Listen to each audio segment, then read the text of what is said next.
so finally pure silver base gold পলিশৰ মুঠি খাৰু নতুন কালেকশনস আহি গল অলমোস্ট বহুতখিনি আহিছে আৰু ইয়াৰ সাইজ লৈ এবাৰ পাব লাষ্ট টাইম সাইজ লৈ পেলাই অকমান প্ৰবলেম হৈছিলে একেবাৰে সৰু সাইজ বুলি ক'লে আমি 2 সাইজ বুলি কওঁ এই সাইজটো আমাৰ ওচৰত নাছিলে সো এতিয়া একেবাৰে সৰু সাইজৰ আপোনালোকে এনেকৈ ল'ব পাৰিব এজোৰা ল'ব পাৰিব এই পেয়াৰটো আপোনাৰ বহুত বেছিও নহয় 4800 টকাতকৈ এজোৰ ল'ব পাৰিব আপোনালোকে কমপ্লিট সিলভাৰ আহিব লাইট ওয়েটৰ আহিব সিলভাৰ বস্তু বড়াই ওয়েটটো লাইটকে থাকে আৰু এইবোৰ আপোনালোকে চাব পাৰে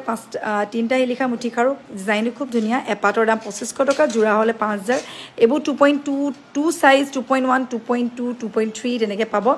2.4 লৈকে পাব আপোনালোকে এয়া পিওৰ সিলভাৰ বেষ্টৰ হ'ব আৰু এজোৰ বিৰাট ধুনীয়া অলপ ওয়েট থকা যি দেখাইছিলো মই ধুনীয়া দিয়া খাৰু এজোৰ আপোনালোকে ল'ব পাৰিব 10টা লিখা এজোৰ আহিছে তিনটা লিখা ডাবল লেয়াৰ মানে তলপিনে পাতি দিয়া খাৰু এইবোৰ আৰু এইবোৰ এপাতৰ দাম 5000 10 জোৰা 10000 কে ল'ব পাৰিব এইবোৰ অকমান ওয়েট আছে আৰু অকমান দেখিবলৈ লুকসটো ধুনীয়া আৰু ইয়াৰো পাই যাব আপোনালোকে